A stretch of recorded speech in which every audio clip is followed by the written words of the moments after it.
हम लोग एक ऐसे फॉरवर्ड एयरबेस पे है जहां पे आप देख सकते हैं कि सामने एक एयरक्राफ्ट C-17 ग्लोब मास्टर जो है वो अभी लैंड कर रहा है।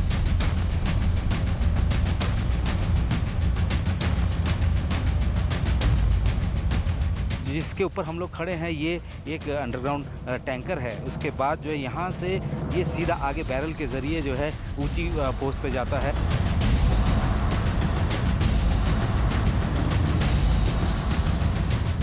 ये है 155 mm बफोर्स गन जिसने भारत को करगिल जिताया और अब ये गन जो है तैनात है LAC पर।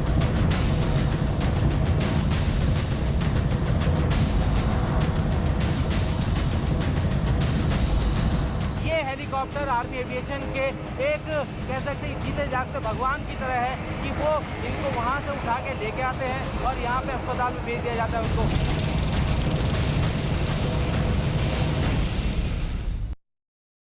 LAC पर जारी तनाव के बीच इस वक्त की सबसे बड़ी खबर, भारत ने LAC पर चीन की हर चुनौती से निपटने के लिए तैयारी पूरी कर ली है। चीन LAC पर अपने शक्ति प्रदर्शन से भारत को डराने का ख्वाब देख रहा था, लेकिन भारत ने उसे ऐसा जवाब दिया है जिससे उसकी नींद उड़ जाएगी। भारत ने जाबाज जवानों के साथ ही सैन्य साजो सामान की पूरी खेप LAC के पास फॉरवर्ड पोस्ट पर पहुंचा दी है। यह साजो सामान भारतीय वायुसेना के सबसे बड़े एयरक्राफ्ट C-17 ग्लोब मास्टर से लेह पहुंचाए जा रहे हैं और ऐसी ही एक खेप जब सीमा पर पहुंची तो न्यूज 18 भी मौके पर मौजूद रहा। LAC पर सबसे ज्यादा जिसकी जरूरत है इस वक्त, क्योंकि लगातार ठंड बढ़ती जा रही है, मौसम गड़बड़ हो रहा है, बिगड़ रहा है, तो ऐसे में जो सामग्री इनके लिए भेजी जा रही है, आप देख सकते हैं सबसे पहले पानी की बोतल्स जो हैं वो बहुत ज़रूरी है क्योंकि हाई ऑल्टीट्यूड एरिया में पानी बहुत कम जो है पीने लायक जो है मिल पाता है। स्पेशल क्लॉथिंग है, ये स्पेशल राशन है, ये सब जो है इस वक्त उतारा गया है यहाँ पे और लगातार जो है जो भी कोई कमी पेश नहीं आनी चाहिए इस तरीके की व्यवस्था जो है उन्होंने अभी फिलहाल की है। और सबसे ज़रूरी क्या है, सबसे ज़रूरी है वो देखिए आप आर्कटिक टेंट्स। LAC पर चीन गोला बारूद बरसाकर भारत को अपने शक्ति प्रदर्शन से डराने का ख्वाब देख रहा था, लेकिन भारत ने उसे अब ऐसा जवाब दे दिया है कि उसके सभी मंसूबों पर पानी फिर गया। चीन LAC पर फिर एक साजिश रचता नजर आया, लेकिन इस बार भारत ने उसकी साजिश का जवाब देने के लिए अपने जाबाज जवानों के साथ साथ सैन्य साजो सामान की पूरी खेप सीमा पर पहुंचा दी है।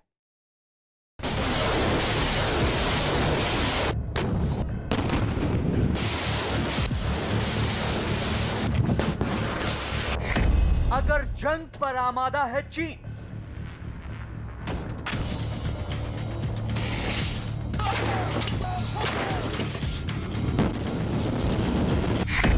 तो जवाब देने के लिए तैयार है भारत।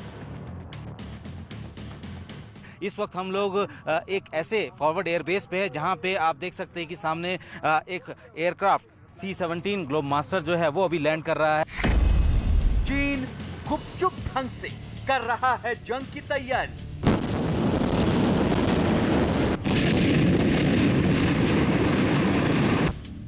भारत खुलेआम चीन को जवाब देने को तैयार। ये है वो चिनूक हेलीकॉप्टर। खास बात इसकी ये है कि ये कितनी भी ऊंचाई वाले इलाकों में आसानी से जो है बहुत ज़्यादा सामान जो है वो लेके जा सकता है। LAC पर चीन गोला बारूद बरसाकर भारत को अपने शक्ति प्रदर्शन से डराने का ख्वाब देख रहा था, लेकिन भारत ने उसे अब ऐसा जवाब दिया है जिससे उसके सभी मंसूबों पर पानी फिर गया है। चीन LAC पर गुपचुप ढंग से सैन्य तैयारी में जुटा था, तो भारत ने उसे जवाब देने के लिए अपने जाबाज जवानों के साथ साथ सैन्य साजो सामान की पूरी खेप सीमा पर पहुंचा दी है। इस वक्त हम लोग एक ऐसे फॉरवर्ड एयरबेस पे है जहां पे आप देख सकते हैं कि सामने एक एयरक्राफ्ट C-17 ग्लोब मास्टर जो है वो अभी लैंड कर रहा है। ये यहाँ जो है साजो सामान लेके आ रहा है, विंटर स्टॉकिंग के लिए ये लोग यहाँ पे लेके आए हैं ताकि यहाँ से इन सामान को आगे फॉरवर्ड एरिया में भेजा जा सके। और लगातार इस तरीके की सॉर्टीज जो है हो रही है। चीन की तैयारियों से जाहिर है कि वो सर्दियों के मौसम का फायदा उठाकर कोई बड़ी साजिश अंजाम दे सकता है। ऐसे में भारत उसे कोई मौका नहीं देना चाहता है, इसलिए भारत ने सीमा पर सर्दियों के मौसम पर सैनिकों की जरूरत का हर सामान पहुंचा दिया है। ये सैनिक और सभी साजो सामान भारतीय वायुसेना के सबसे बड़े एयरक्राफ्ट C-17 ग्लोब मास्टर से लेह पहुंचाए जा रहे हैं। ऐसी ही एक खेप जब सीमा पर पहुंची तो न्यूज 18 भी मौके पर मौजूद था। ट्रूप मूवमेंट के साथ साथ बहुत सारा ऐसा सामान जिसको कि अभी फिलहाल उतारा जा रहा है। आप देख सकते हैं कि जो सामान इस एयरक्राफ्ट में उतर कर आया है उसमें ये पानी की बोतल आप देख सकते हैं, ताकि ये सप्लाई जो है आगे की जा सके, क्योंकि ठंडे इलाके में पीने के पानी की सबसे ज़्यादा दिक्कत होती है। तो ऐसे में इस वक्त जो है वो सारी ज़रूरत का सामान जो है इकट्ठा किया जा रहा है, जो कि सीमा पर तैनात भारतीय जवानों को सबसे ज़्यादा ज़रूरत है, जिनमें पानी भी सबसे ज़्यादा ज़रूरी है। C-17 ग्लोब मास्टर से लेह तक पहुंचाया गया सैन्य साजो सामान अब फॉरवर्ड बेस तक पहुंचाया जाएगा। इसके लिए दुर्गम इलाकों के सबसे माहिर हेलीकॉप्टर चिनूक का सहारा लिया जा रहा है। चिनूक सामानों की खेप लेकर LAC के उन इलाकों में पहुंच रहा है जहां हमारे सैनिक सरहदों के पहरे में जुटे हुए हैं। हाई ऑल्टीट्यूड एरिया में गेम चेंजर के तौर पर जिस हेलीकॉप्टर को देखा जा रहा है ये है वो चिनूक हेलीकॉप्टर। खास बात इसकी ये है कि ये कितनी भी ऊंचाई वाले इलाकों में आसानी से जो है बहुत ज़्यादा सामान जो है वो लेके जा सकता है। ख़ास बात यह है कि इस हेलीकॉप्टर के ज़रिए आर्टिलरी गन्स तक जो है उनको हाई ऑल्टीट्यूड एरिया में भेजा जा सकता है, ख़ास तौर पे कि ऊंची पहाड़ियों में। अभी आप देख सकते हैं कि जो IL-76 C-17 ग्लोब मास्टर से जितना भी सामान उतारा गया था उसको जो है अब यहाँ से जो है चिनूक हेलीकॉप्टर के ज़रिए जो है बाकी उन सारे इलाकों में पहुँचाया जाएगा जहाँ पर सड़क के ज़रिए जाना बहुत मुश्किल है। LAC पर भारतीय सेना अगर सरहदों की निगरानी करती है तो उसकी हर जरूरत का ख्याल भारतीय वायुसेना रखती है, जो हर वक्त LAC पर तैनात जवानों की जरूरत भी पूरा करती है और साथ ही मुश्किल वक्त में उन्हें हर तरह की मदद भी पहुंचाती है। The C-17 heavy lift strategic aircraft and the Chinook helicopters that you have seen this morning are a symbol of jointmanship between the services. These assets have been extensively utilized for movement of heavy military equipment and logistics load across the length and breadth of our country.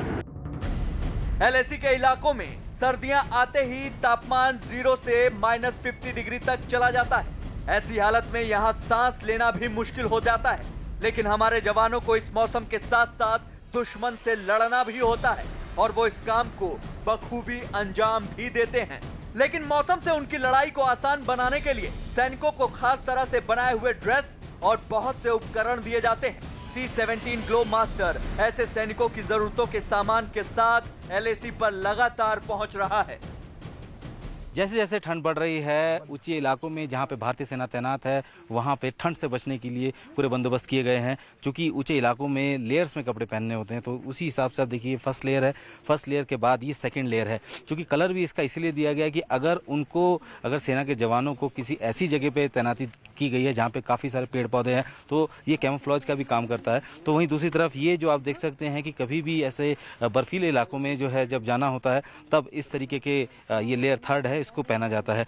टोपियाँ भी हैं यहाँ पे और इसकी पूरी कीमत अगर हम लोग बात करें, यहाँ ट्राउज़र्स हैं और यहाँ शूज़ हैं। ये सबसे इम्पोर्टेंट ये है कि बर्फ़ वाले इलाकों में इन जूतों के बिना चलना जो है बहुत मुश्किल होता है और इसीलिए जो है विशेष तौर पर ये जूते हैं। और आप देख सकते हैं कि ग्लव्स, क्योंकि ऊंचे इलाके में जब भी बहुत स्नो होती है और स्नो होने के बाद जब रिफ्लेक्शन आता है स्नो का तो इन ही गॉगल्स की ज़रूरत होती है, नहीं तो आंखें ख़राब हो सकती है।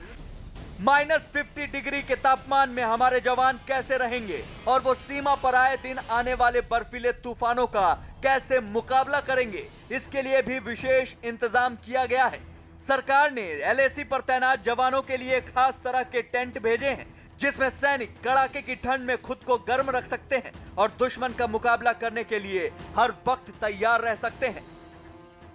भारत सरकार ने LAC पर तैनात जवानों के लिए विशेष तौर पर व्यवस्था की है, चाहे वो कपड़ों की हो चाहे वो टेंट की हो। इस वक्त हम लोग जिस टेंट के अंदर मौजूद है ये हाई ऑल्टीट्यूड टेंट है। खास बात इसकी ये है कि बाहर से ये पूरी तरीके से वाटरप्रूफ है, यानी कि अगर बर्फ पड़ती है या बारिश होती है तो इसके अंदर बारिश नहीं जाएगी। और दूसरा, अंदर की तरफ से आप ये देख सकते हैं कि ये दूसरा लेयर है जो कि गर्मी जो है, अंदर जो गर्मी है उसको जो है बाहर नहीं जाने देगा।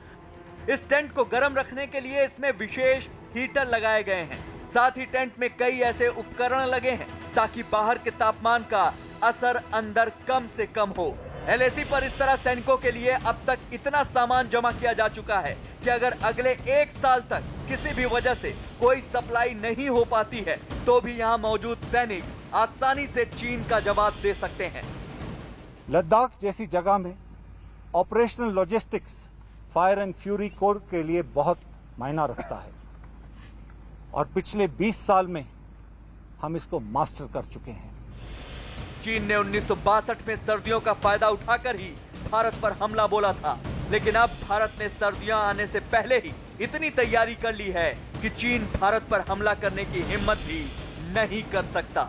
और अगर वो कोई गलती करता है तो उसे वही सबक मिलेगा जो गलवान और पैंगोंग में हमारे सैनिकों ने उसे सिखाया था। लेह से हमारे सहयोगी अनुराग ढांडा हमारे साथ है। अनुराग, हिंदुस्तान तैयार, लेकिन फिर भी चुनौती कितनी बड़ी?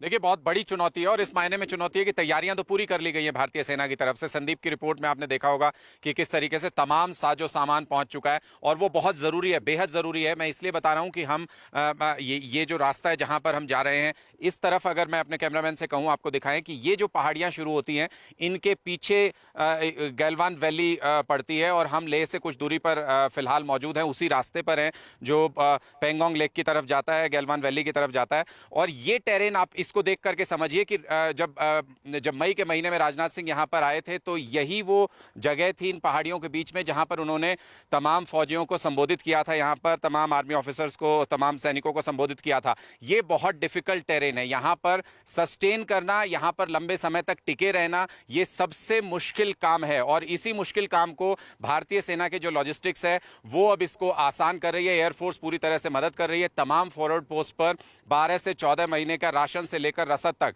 तमाम चीजें पहुंच चुकी हैं, इक्विपमेंट पहुंच चुके हैं। जो हमारी आर्टिलरी है जिसको जहां हायर पोस्ट पर जरूरत थी वहां पहुंच चुकी है। तमाम जो सर्दी से लड़ने का साजो सामान है वो पहुंच चुका है। और हम और लगातार यहां पर जो एयरफोर्स है उसकी सॉर्टीज हम यहां पर देखते रहते हैं, उड़ान भरते रहते हैं और रह रहकर यहां पर आवाजें आती रहती हैं एयरक्राफ्ट की। ये अपने आप में एक तैयारी दिखाता है कि भारतीय बीजेपी के अध्यक्ष जेपी नड्डा कुछ बोल रहे हैं, प्रेस कॉन्फ्रेंस कर रहे थे, सुन लेते हैं क्या बोल रहे हैं। आप ध्यान में रखिए कि किसान की जमीन किसान के पास रहेगी, वो किसी भी हालत में नहीं जाएगी। और इसमें यह भी व्यवस्था की गई है कि मान लीजिए कि आपने बटैये पर दिया है तो बटैये की भी व्यवस्था उसमें की जाएगी, उस कॉन्ट्रैक्ट में की जाएगी, ताकि ऐसा ना हो कि अब आपने कॉन्ट्रैक्ट कर लिया इसलिए बटैया आ नहीं सकता है। नहीं, बटैया भी आएगा। तो ये बहुत डिटेल सोच करके व्यवस्था की गई है और ये सारी व्यवस्थाएं सरकार के लिए, मंडी के लिए, व्यापारी के लिए नहीं, ये किसान के लिए की गई है। इसको हमको समझना चाहिए। इसमें किसान फोकस में है, किसान को की चिंता करते हुए इसको किया गया है। आपने दूसरी बात कही, हमारी अकाली दल से बातचीत हो रही है, उनके कंसर्न्स रहे थे, उनको हम लोगों ने एड्रेस किया है। I'll ask one by one. Follow me just a second. Himanshu was raising his hand.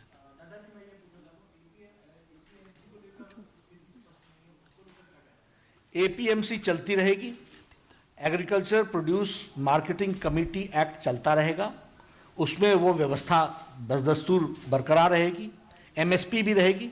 लेकिन किसान बंध जाए एक एपीएमसी, अभी क्या है कि supposing I reside in area, एक इलाके में हम रहते हैं, उसके जो 150 गांव हैं वो उस अनाज मंडी से जुड़े हुए हैं और उनको अपना अनाज उसी में देना पड़ता है। आज डिजिटल दुनिया आ गई है, हम इंटेलिजेंस भी दे रहे हैं आपको, हम आपको इंफॉर्मेशन भी दे रहे हैं, आपको पता चलता है कि भाई नहीं, यहां नहीं, नोएडा में ज्यादा अच्छा दाम मिल रहा है, तो आप नोएडा चले जाएंगे, आपको उसकी छूट है। तो हम सरलीकरण कर रहे हैं, किसान को छूट दे रहे हैं, ऑप्शन दे रहे हैं। यतेंद्र जी, सर आप कह रहे हैं कि किसान फोकस में रहेगा, लेकिन किसान जब अपनी मांग के लिए इकट्ठा होते हैं तो आपकी जो सरकार है हरियाणा में वहाँ पर उनके ऊपर लाठी चार्ज होता है।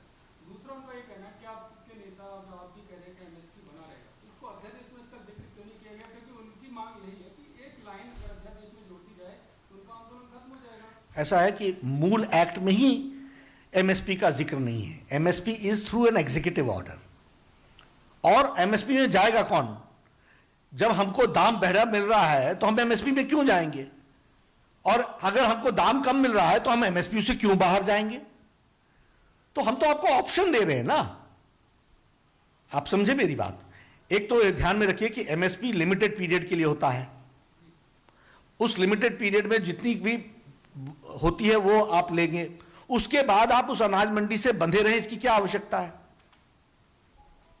और मेरे पास एक उत्पाद है, उसका 10 रुपए दाम है, एमएसपी हमको 10 रुपए दे रही है, हमको दूसरी जगह 12 रुपए दे रही है, तो हम कहां जाएंगे आप बताइए।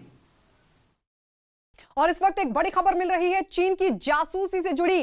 राष्ट्रपति, पीएम और केंद्रीय मंत्री और साथ ही वित्तीय संसाधनों की जासूसी के बाद अब जानकारी निकलकर सामने आई है कि चीन की कंपनी जेनुआ इन्फोटेक ने घोटाले, आर्थिक अपराध, ड्रग्स रैकेट और सट्टेबाजी में शामिल आरोपियों की भी जासूसी करवाई है। जानकारी के मुताबिक चीन ने 6000 से ज्यादा लोगों की जासूसी करवाई जो किसी घोटाले से प्रत्यक्ष या फिर परोक्ष तौर पर जुड़े हुए हैं। जानकारी यह भी कहती है कि जेनुआ इन्फोटेक ने चारा घोटाला, सत्यम घोटाला, व्यापम घोटाले से जुड़े अफसरों और आरोपियों की जासूसी भी करवाई। चीन की जासूस कंपनी ने सोनिया गांधी के दामाद रॉबर्ट वाड्रा, कर्नाटक के पूर्व सीएम एचडी कुमारस्वामी और झारखंड के पूर्व सीएम मधु कोड़ा जैसे चर्चित लोगों की भी जासूसी की। आपको बता दें कि इन सभी लोगों पर किसी ना किसी घोटाले के आरोप लगे हैं जिन पर जासूसी करवाई गई चाइना की तरफ से। तो चीन की कंपनी की तरफ से यह जासूसी करवाई गई है। आपको बता दें अलग अलग डेटाबेस तैयार कर रहा है चीन और इस सब के बीच उन लोगों की भी जासूसी करवाई गई है जो या तो किसी ड्रग्स रैकेट में शामिल रहे हैं, घोटाले का जिन पर आरोप लगा है। ये वो तमाम लोग हैं जो किसी ना किसी मामले में या तो प्रत्यक्ष तौर पर जुड़े हुए हैं उन आर्थिक अपराध से या फिर परोक्ष रूप से जुड़े हुए हैं। इन सभी की जासूसी करवाई है और जो सबसे ज्यादा चौंकाने वाला नाम है वो है रॉबर्ट वाड्रा का, उनकी भी जासूसी करवाई गई है। ले से हमारे सहयोगी अनुराग हमारे साथ लगातार बने हुए हैं। एलएसी पर तो निपट ही रहे हैं अनुराग, लेकिन जब देश के भीतर भी इस तरह की साजिश सामने आती है तो ये कितना गंभीर मसला हो जाता है। देखिए, मुझे लगता है कि एलएसी की चुनौती को जिस तरीके से आर्मी ने एड्रेस किया है, ये जो अंदर की चुनौती आ रही है ये उससे कहीं ज्यादा बड़ी है। इसमें बहुत सारी एजेंसीज को इन्वॉल्व होना पड़ेगा और एक बड़े स्केल पर इसकी जांच करनी पड़ेगी, क्योंकि जिस तरीके की जानकारी अभी हमारे पास आ रही है ये बहुत ही एक्सक्लूसिव तरीके से और बहुत ही स्पेसिफिक तरीके से अलग अलग डेटाबेस चाइना मेंटेन कर रहा था, जिसमें घोटालेबाजों का या उनसे जुड़े हुए लोगों का अलग डेटाबेस मेंटेन किया जा रहा था, पॉलिटिशियंस का अलग डेटाबेस मेंटेन किया जा रहा था, बिजनेसमैन का अलग डेटाबेस मेंटेन किया जा रहा था। और आप समझिए इसको कि अगर इसको चाइना के पास कुछ स्पेसिफिक इंफॉर्मेशन इन लोगों के पास, इन लोगों की लग जाती है या इनकी कोई कमजोरी, कमियां चाइना को मिल जाती हैं इस तरीके से स्नूपिंग करने से, तो आप समझिए कि किस तरीके से इस्तेमाल हो सकता है। ये बहुत ही इन्फ्लुएंशियल लोग हैं और चाइना खासकर इन घोटालों से जुड़े हुए लोगों को इसलिए निशाना बना रहा था क्योंकि जो देश में इतना बड़ा घोटाला करने में सक्षम है या उससे जुड़े हुए लोग हैं या उन पर आरोप भी लगे हैं इस तरीके के, तो इसका मतलब वो सिस्टम को अच्छे से समझते हैं और देश के सिस्टम में वो बहुत बड़े पैमाने पर उलटफेर कर सकते हैं, कुछ भी चेंज कर सकते हैं। तो इसलिए चाइना स्पेसिफिकली इन लोगों की कमजोरियां ढूंढने के लिए, इन लोगों के लूप होल्स ढूंढने के लिए स्नूपिंग प्रॉपर तरीके से करा रहा था और इस तरीके के डेटाबेस मेंटेन कर रहा था ताकि अगर समय आने पर जरूरत पड़े तो उसका इस्तेमाल किया जा सके, इन लोगों पर दबाव डाला जा सके और अपने हक में चाइना इनका इस्तेमाल कर सके, भारतीय अर्थव्यवस्था को नुकसान पहुंचाने के लिए, भारतीय सिस्टम को नुकसान पहुंचाने के लिए। ये एक बेहद संगीन और एक बहुत ही संजीदा मामला है जिसकी बहुत ज्यादा इन्वेस्टिगेशन की जरूरत है क्योंकि बहुत बड़ा स्केल है इसका, बहुत बड़े पैमाने पर यह स्नूपिंग है। बिल्कुल, बहुत बड़े पैमाने पर स्नूपिंग है। और इस सबके बीच एक और बड़ी खबर आपको बता दें। बड़ी खबर है कि चीन ने जासूसी कांड से पीएमओ के बड़े अधिकारियों, राज्यों के मुख्य सचिव, डीजीपी को भी निशाना बनाकर 370 से ज्यादा बड़े अधिकारियों की चीन ने जासूसी करवाई। इसमें 23 मुख्य सचिव और 15 डीजीपी के नाम भी शामिल हैं और सिर्फ प्रधानमंत्री कार्यालय के आधा दर्जन से ज्यादा अधिकारी भी इस लिस्ट में शामिल हैं। इसमें प्रधानमंत्री के सलाहकार अमरजीत सिन्हा, संयुक्त सचिव सुमिता मिश्रा, पीएमओ में मंत्री जितेंद्र सिंह के निजी सचिव आशीष कुमार की भी जासूसी करवाई गई। पेट्रोलियम मंत्रालय में आर्थिक सलाहकार राजेश अग्रवाल और स्वास्थ्य मंत्रालय में आर्थिक सलाहकार धर्मेंद्र गंगवार के नाम भी इसमें शामिल हैं। सीवीसी में अतिरिक्त सचिव अर्चना वर्मा, गृह राज्य मंत्री जी किशन रेड्डी के निजी सचिव टी श्रीकांत के बारे में भी जानकारी जुटाई गई। यूपी के अतिरिक्त मुख्य सचिव अवनीश अवस्थी, दक्षिण कश्मीर के डीआईजी अतुल गोयल और कई पूर्व अधिकारियों के नाम भी इस सूची में शामिल है जिनकी जासूसी करवाई गई है। अनुराग, ये तो वो तमाम अधिकारी जिनके पास और भी ज्यादा इंपॉर्टेंट इंफॉर्मेशन होती है, उनकी भी जासूसी।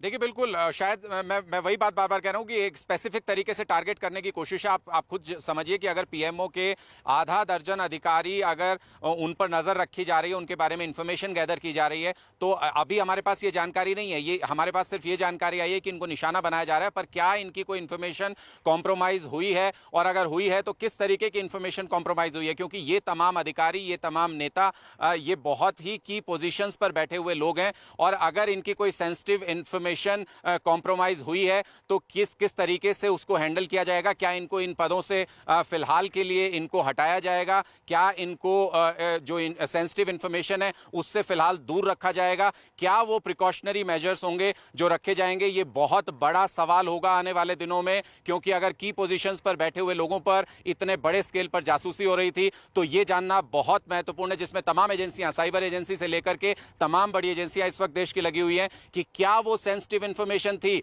जो इन तमाम की पोजीशंस पर बैठे हुए लोगों की जासूसी से चाइना ने हासिल की, और अगर वो इंफॉर्मेशन हासिल की तो देश को किस तरीके से नुकसान हो सकता है उस इंफॉर्मेशन से। ये बातें जानना बहुत जरूरी है, और प्रिकॉशनरी मेजर लेना बहुत जरूरी है। क्या इन की पोजीशंस पर बैठे हुए लोगों की आगे सेवाएं किस तरीके से सरकार लेगी, वो उस पर भी सोचना होगा। बहुत बड़ी चुनौती है, इस चुनौती को भी समझेंगे। अनुराग, आप लगातार वहां पर बने रहिए। तो बहुत बड़ी चुनौती, क्योंकि अब ये तो पर्दाफाश हो गया है कि किन किन लोगों की जो जासूसी है वो चीन ने करवाई, लेकिन इनसे किस तरीके की इंफॉर्मेशन जुटाई गई, अब उसकी जानकारी निकालना बड़ी चुनौती। इस सबके बीच आपको बता दें, चीन के खिलाफ ताइवान के गुस्से पर इस वक्त की बड़ी खबर है कि ताइवान ने चीन से जंग के लिए दो हाथ करने की ठान ली है। ताइवान ने 5 दिन के एक वॉर गेम की शुरुआत की है, जिसमें ताइवान के सैनिक एक ऐसे युद्ध अभ्यास को अंजाम दे रहे हैं जो चीन की तमाम रणनीतियों पर भारी पड़ सकता है। दावा तो यह भी किया जा रहा है कि ताइवान की यह वॉर एक्सरसाइज किसी असली युद्ध के जैसी ही है। सूत्रों के हवाले से जो खबर मिल रही है उसमें यह दावा किया जा रहा है कि ताइवान अपनी इस एक्सरसाइज के जरिए चीन को साफ तौर पर चेतावनी देना चाहता है कि अगर उसके साथ चीन ने कुछ बुरा किया तो चीन को भी उसका अंजाम भुगतना होगा। इस वक्त की सबसे बड़ी खबर, चीन से जंग को तैयार ताइवान। चीन के खिलाफ ताइवान का खतरनाक प्लान।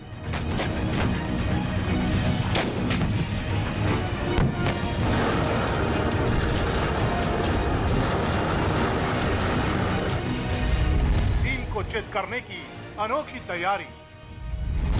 ताइवान के वॉर गेम्स से हारेगा चीन।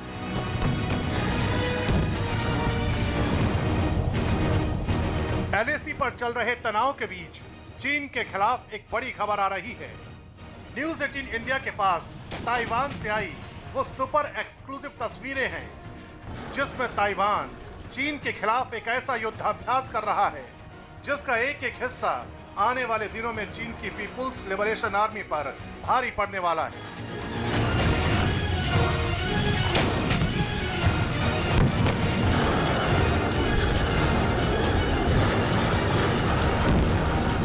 इस वॉर एक्सरसाइज को ताइवान की सेना ने इस तरह से अंजाम दिया है कि अगर चीन की पीपुल्स लिबरेशन आर्मी ने उस पर हमला बोल दिया तो कैसे चीन के सैनिकों को धूल चटाई जाएगी, कैसे उनके हर एक वार का करारा जवाब दिया जाएगा। 5 दिनों का ये कंप्यूटर एडेड वॉर गेम एक असली युद्ध के जैसा ही है। ताइवान सेना सूत्रों की तरफ से इस वक्त एक बहुत बड़ी खबर आ रही है। दावा यह किया जा रहा है कि ताइवान ने उस आर पार की जंग की तैयारी की शुरुआत कर दी है जिसे दोनों देश कभी भी अंजाम दे सकते हैं। ताइवान ने चीन के खिलाफ अपने वॉर गेम की शुरुआत कर दी है। ताइवान के रक्षा मंत्रालय की तरफ से जारी किए गए वीडियो में ऐसे हालात बनाए गए हैं जो किसी असली युद्ध के जैसे हैं। रक्षा मंत्रालय से मिली जानकारी के मुताबिक इस वॉर प्रैक्टिस को अंजाम देने का मकसद युद्ध के दौरान ताइवान के सैनिकों की तैयारी को परखना है।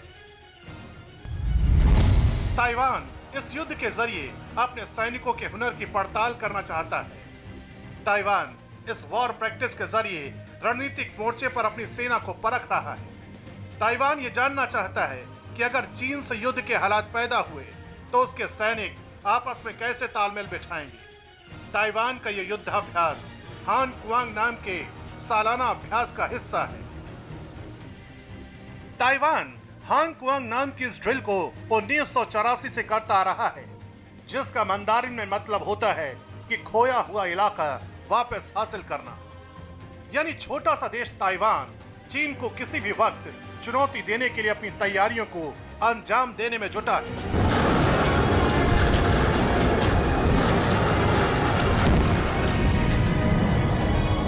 अगर चीन किसी देश से डरता है तो वो चीन डरता है अमेरिका की नेवी से। तो एक बड़ा साफ सुथरा मैसेज है। मुझे लगता नहीं कि चीन इतनी बड़ी गलती करेगा ताइवान के साथ लड़ाई करने की, क्योंकि उसके साथ अगर लड़ाई करता है तो अमेरिका ताइवान के साथ खड़ा है। ताइवान के खिलाफ अभी तक चीन का जो भी रवैया रहा है, उसने ताइवान के सब्र के बांध को तोड़ दिया है। यही वजह है कि ताइवान का रक्षा मंत्रालय बिना किसी हिचक के चीन पर जुबानी हमले भी करता रहा है। अगस्त 2020 में ताइवान के मिलिट्री ऑफ डिफेंस का यह बयान चीन को लेकर बहुत कुछ कहता है। दुनिया का सबसे अहंकारी देश बिना सोचे समझे युद्ध को भड़का सकता है और सबसे अनपढ़ सरकार युद्ध की आग में झुलस सकती है। इतना ही नहीं, ताइवान के रक्षा मंत्रालय की तरफ से चीन के खिलाफ बिना लाग लपेट के सीधा हमला बोला जाता रहा है। ताइवान के उप रक्षा मंत्री चैंग चे-पिंग का यह बयान चीन के खिलाफ ताइवान की लगातार बढ़ती हिम्मत की बानगी है। बीजिंग की कार्रवाई इलाके में स्थिरता और शांति के लिए खतरा है। इस वक्त की सबसे बड़ी खबर, ताइवान की तैयारियों से डरा चीन। ताइवान के युद्धाभ्यास पर चीन का हमला।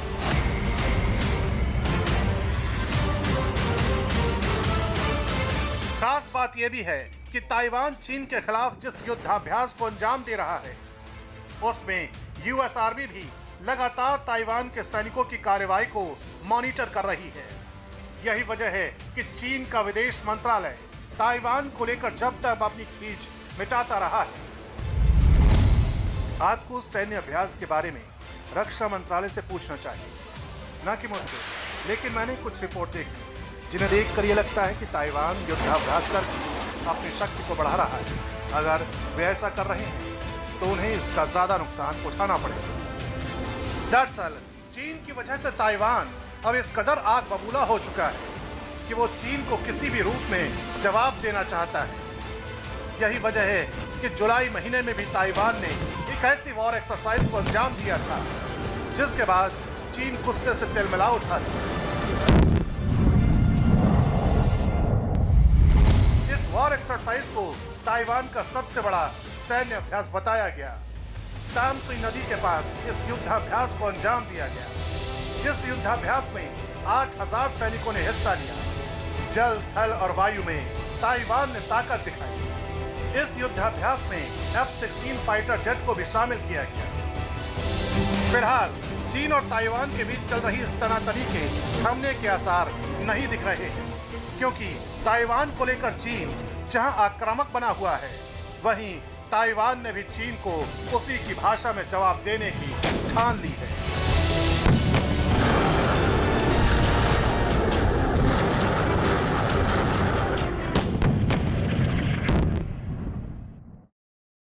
और इस बीच चीन की प्रोपेगेंडा मशीनरी पर इस वक्त की बहुत बड़ी खबर। चीन के सरकारी अखबार ग्लोबल टाइम्स में इस बात का दावा किया गया है कि चीन ने अपने J-20 से भारत के लड़ाकू विमान राफाल को मार गिराया है। हैरानी इस बात की है कि ग्लोबल टाइम्स में लिखा गया है कि चीन के पायलट ने राफाल को एक मॉक ड्रिल के दौरान मार गिराया। बस यहीं से चीन का झूठ दुनिया ने पकड़ लिया। आखिर कैसे चीन का झूठ दुनिया के सामने बेनकाब हुआ, आइए आपको दिखाते हैं। News 18 India super exclusive. चीन के एक और झूठ का पर्दाफाश। J-20 से रफाल को मार गिराने का दावा। रफाल से डरे चीन का सबसे बड़ा सबूत।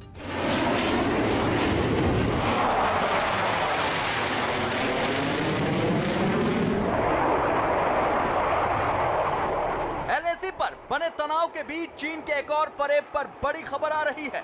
चीन के सरकारी अखबार ने J-20 और रफाल को लेकर एक ऐसा दावा किया है जिस पर दुनिया भर में चीन की खिल्ली उड़ाई जा रही है। चीन के सरकारी अखबार ग्लोबल टाइम्स में इस बात का दावा किया गया है कि एक युद्धाभ्यास के दौरान चीन के लड़ाकू विमान J-20 ने रफाल विमानों को मार गिराया। चीन अपनी इस उपलब्धि पर इस कदर उछल रहा है कि ग्लोबल टाइम्स में चीन के इस प्रोपेगेंडा पर लंबी चौड़ी खबर छाप दी गई है।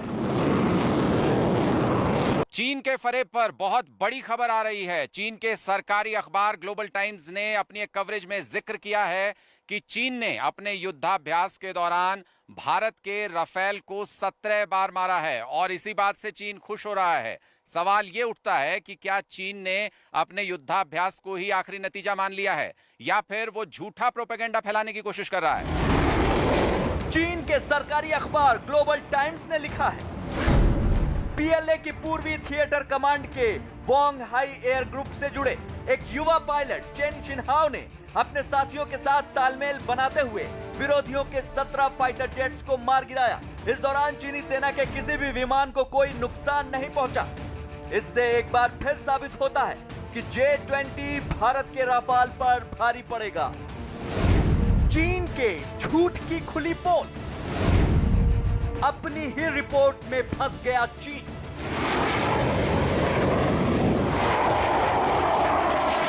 पीएलए दिल्ली ने अपनी रिपोर्ट में दावा किया है कि चेन शिनहाओ ने नए एयरक्राफ्ट J-20 को केवल 100 घंटे ही उड़ाया है। ऐसे में सवाल यह उठता है कि ऐसा नौसिखिया पायलट क्या दुनिया के सबसे आधुनिक माने जाने वाले रफाल विमान के खिलाफ इतना अच्छा प्रदर्शन कर सकता है?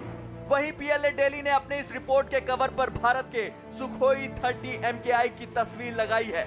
ऐसे में ग्लोबल टाइम्स यह कैसे कह सकता है कि उसके J-20 ने भारत के राफाल के खिलाफ युद्धाभ्यास किया?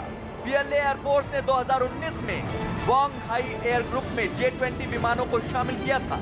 ये चीनी वायुसेना का पहला ऐसा एयर ग्रुप है जिसे J-20 उड़ाने के लिए अधिकृत किया गया है। लेकिन चीन ने एक बार फिर बड़बोलापन दिखाते हुए ग्लोबल टाइम्स में यह दावा किया कि मॉक ड्रिल में चीन के J-20 ने बेहतरीन प्रदर्शन किया, इसलिए यह युद्ध के मैदान में भी ऐसा ही प्रदर्शन करेगा।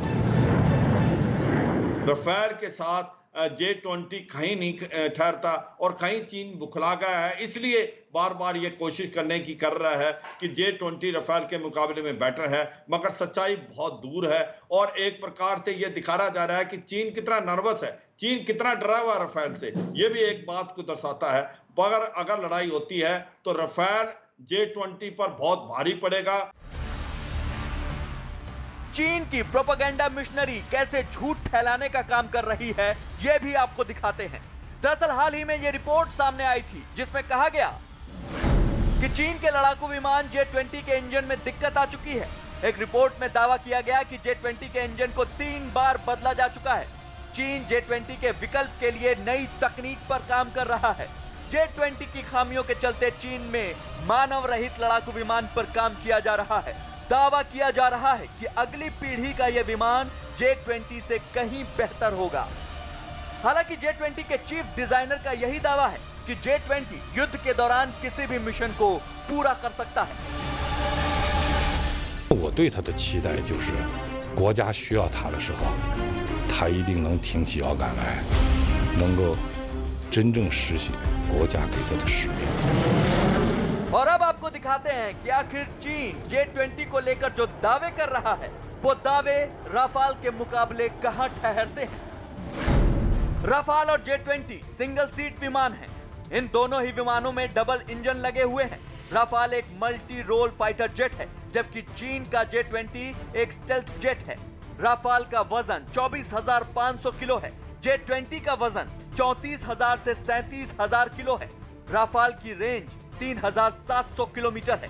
J-20 की रेंज 3,400 किलोमीटर है।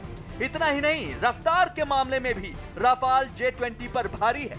राफाल 2,130 किलोमीटर प्रति घंटे की रफ्तार से उड़ सकता है, जबकि चीन के J-20 की रफ्तार 2,100 किलोमीटर प्रति घंटा है। ये दोनों ही लड़ाकू विमान 4-4 मिसाइलों को ले जा सकते हैं।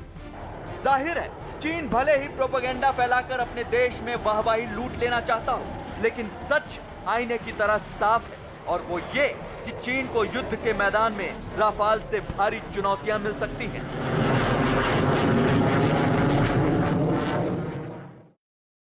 और इस वक्त एक बड़ी खबर, लद्दाख में भारतीय सेना के हाथों मात खाने से बौखलाया चीन अब अरुणाचल प्रदेश और उत्तराखंड में सीमा पर नई चाल चल रहा है। खुफिया एजेंसियों से मिली जानकारी के मुताबिक चीन ने अरुणाचल प्रदेश से लगी सीमा पर हलचल को बढ़ा दिया है। न्यूज 18 को मिली एक्सक्लूसिव जानकारी के मुताबिक चीन के सैनिक भारतीय इलाकों के काफी नजदीक पहुंचे दिखाई दी और जानकारी यह भी मिल रही है कि एलएसी के 20 किलोमीटर के दायरे में चीन की फौज की हलचल बढ़ गई है। भारत की सुरक्षा एजेंसियां लगातार एलएसी के आसपास होने वाली हर हरकत पर नजर बनाए हुए हैं। जानकारी के मुताबिक अरुणाचल प्रदेश के असाफिला और फिश ट्रेल इलाके में चीनी फौज की गतिविधियां ज्यादा देखी जा रही हैं। चीनी सैनिकों की किसी भी चाल से निपटने के लिए भारतीय सेना पूरी तरह अलर्ट मोड पर है और लगातार चौकसी में जुटी है। इस वक्त की बड़ी खबर,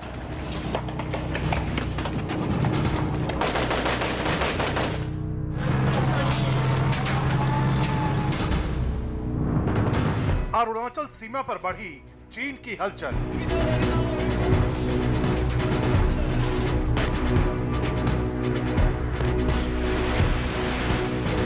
एलएसी से 20 किलोमीटर दूरी पर बढ़ी चीनी सेना की हलचल।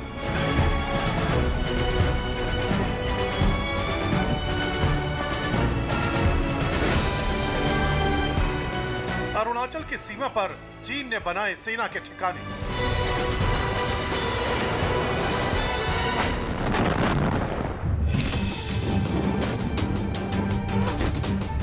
आदत से बाज नहीं आने वाले चीन ने अब अरुणाचल प्रदेश की सीमा पर अपनी साजिशों का ताना बाना बुनना शुरू कर दिया है। लद्दाख में पैंगोंग के आसपास घुसपैठ नाकाम होने और इस इलाके में भारत के भारी पड़ने के बाद चीन ने नई चाल चली है। अब चीन की सेना ने अरुणाचल प्रदेश की तरफ रुख किया है। बताया जा रहा है कि अरुणाचल प्रदेश की सीमा पर एलएसी से 20 किलोमीटर की दूरी पर अपनी सेना का मूवमेंट बढ़ा दिया है। यहां के बर्फीले इलाकों में भी सैन्य ठिकाने बना लिए गए हैं।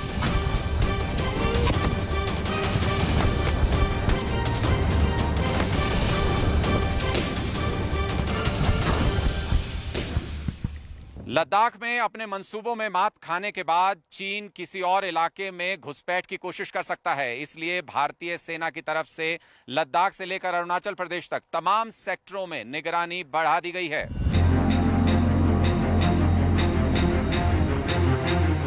भारतीय सुरक्षा और खुफिया एजेंसियां चीनी सेना के हर मूवमेंट पर करीब से नजर रख रही हैं। यहां पर सेना की तैनाती और बढ़ा दी गई है। सूत्रों के मुताबिक अरुणाचल सेक्टर में भारतीय सेना असाफिला एरिया, तूतिंग एक्सिस और फिश टेल से लगी सीमा के पार चीनी सेना के मूवमेंट की कड़ी निगरानी कर रही है। पिछले कुछ दिनों से एलएसी से कुछ किलोमीटर दूर गहराई वाले इलाकों में चीनी सेना ने अपनी बनाई सड़कों पर ही मूवमेंट को बढ़ा दिया है। हालांकि चीनी सेना को पेट्रोलिंग के दौरान कई बार भारतीय इलाकों के पास देखा जा रहा है।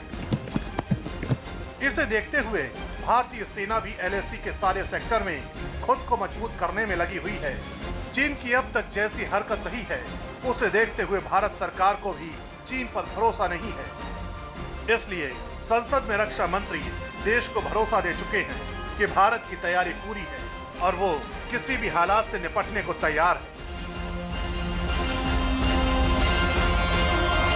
चीन की कार्रवाई के जवाब में हमारी आर्म फोर्सेज ने भी इन क्षेत्रों में उपयुक्त काउंटर डिप्लॉयमेंट्स किए हैं अध्यक्ष महोदय, ताकि भारत के सिक्योरिटी इंटरेस्ट को पूरी तरह से सुरक्षित रखा जा सके। अध्यक्ष महोदय, मैं सदन को आश्वस्त रहना चाहिए कि हमारी आर्म फोर्सेज इस चुनौती का सफलतापूर्वक सामना करेंगी और हमारी आर्म फोर्सेज साथ ही साथ जिस प्रकार की उनके द्वारा आज भी कार्रवाई की जा रही है, जिस प्रकार से सीमा की रक्षा की जा रही है, हम सबको हमारी आर्म फोर्सेज के ऊपर गौरव है अध्यक्ष महोदय। अब चीन की नजर फिर से अरुणाचल प्रदेश पर है। चीन हमेशा कहता रहता है कि वो अरुणाचल प्रदेश को मान्यता नहीं देता क्योंकि वो उसके दक्षिणी तिब्बत का इलाका है। यही वजह है कि तिब्बती धर्मगुरु दलाई लामा हो या फिर भारत के प्रधानमंत्री सबके अरुणाचल दौरे पर चीन आपत्ति जताता रहा है। साल 2009 में मनमोहन सिंह ने प्रधानमंत्री रहते हुए अरुणाचल प्रदेश का दौरा किया था तो चीन को इस पर भी आपत्ति हुई।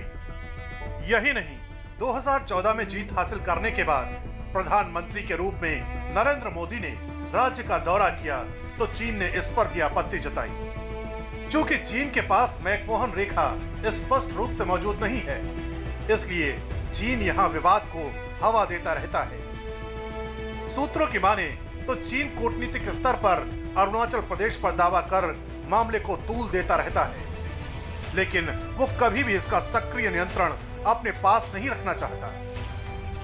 इसकी बड़ी वजह यह है कि अरुणाचल के लोग कभी भी चीन के साथ खड़े नजर नहीं आए।